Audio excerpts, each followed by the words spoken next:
You hatch from an egg buried deep inside warm sand on a quiet beach. You don't know where you are. You only know one thing. You have to get out.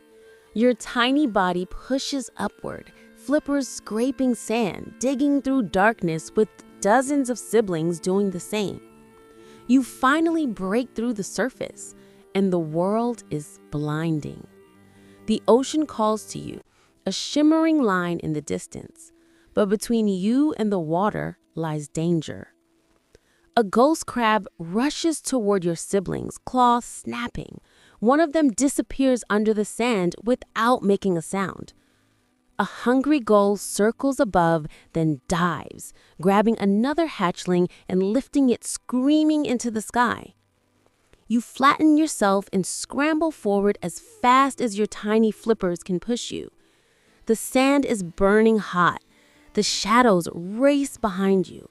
You can feel the wind change every time a gull swoops low. You reach the water just barely as a wave picks you up and flips you upside down, tumbling you like a pebble. You're in the ocean now, but you're not safe. Not even close. A few days old. You drift at the surface among floating seaweed. Your body is tiny, helpless, and everything around you wants to eat you. Small fish dart around, snapping at anything that moves.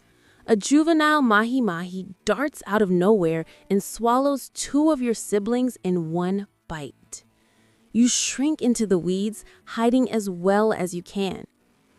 You can't swim fast. You can't dive deep. You can't defend your... You're bigger now, but still small enough to disappear with one bite. You learn to eat tiny shrimp and jellyfish, even though their tentacles sting your mouth every time. One jellyfish drifts close, too close. Its tentacles wrap around your flipper, and the sting burns like fire. You thrash, you kick, you twist. The tentacle rips free, but not before leaving raw marks across your skin. You survive, barely. You glide farther from shore, exploring deeper waters. But the farther you go, the stranger the world becomes. The surface is where you breathe, but the surface is also where the killers wait. A shadow passes overhead, a giant shape with a fin slicing through the water, a tiger shark. You dive instantly, kicking downward as fast as your small flippers allow. The shark follows, mouth opening wide, teeth gleaming like curved knives. You wedge yourself under a drifting log, pressing your body flat. The shark circles. It bumps the wood once, twice, then glides away. You breathe out slowly. You survived because you were lucky, not because you were strong. You're finally big enough to swim long distances.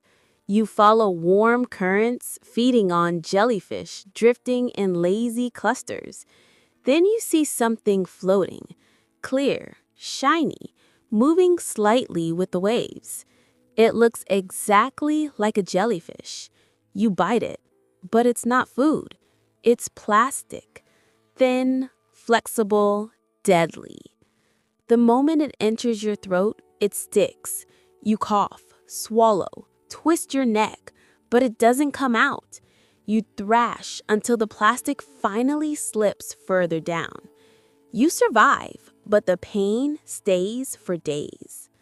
This ocean is full of things that look like food but kill you slowly. You're large now, strong enough to cross entire oceans. But even at your size, danger still surrounds you. A massive shadow rises from below, a swordfish chasing smaller prey. It almost skewers you as it charges through a swarm of fish. You twist aside just in time, its long bill missing your shell by centimeters. Then one day, you approach the coast where the water grows shallow, and the humans begin. A boat passes overhead. Its propeller cuts through the water like spinning blades. You dive, but not fast enough. The propeller clips your shell, sending cracks through it like broken glass. Your body spins from the force. Pain floods your nerves. You struggle to stay upright. You manage to dive deeper, away from the chaos. But the wound will take months to heal, if it ever does. You crawl onto the same beach where you once hatched, but now the sand feels different. Bright lights shine from buildings. Cars pass nearby. The moon is drowned in artificial glow. Your instincts tell you to climb, but your body sinks into soft sand that wasn't here before. Sand piled by construction, not nature. You dig, but the ground collapses again and again. You try another spot, and another. You finally dig deep enough and lay your eggs, covering them gently before slipping back into the ocean. But you don't know this. Half of your hatchlings will go the wrong way when they emerge. They'll crawl toward the lights of the city instead of the moonlit ocean. They will never reach the water. You're swimming through deep blue water when something tightens around your neck. A fishing line.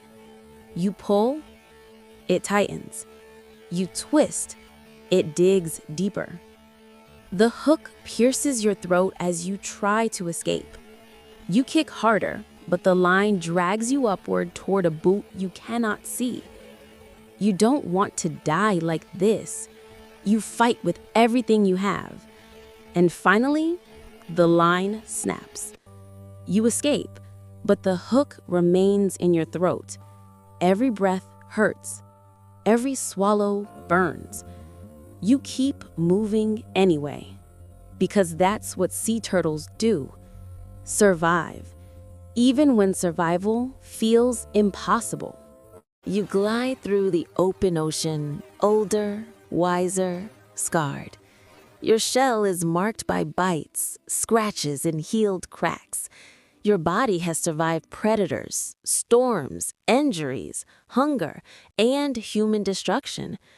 But today, your luck runs out. A fishing net rises from the deep, invisible, silent, deadly. You swim into it without realizing. The mesh wraps around your flippers, your neck, your shell. You kick, but the net tightens more. You rise toward the surface, but fall short. You need air. You need to breathe. You're trapped. You struggle until your muscles give out. Your vision dims. Your chest stops moving. Your body drifts in the net, motionless, as the ocean moves around you like it always has. Life as a sea turtle is beautiful, but trust me, it sucks even more than being a dragonfish.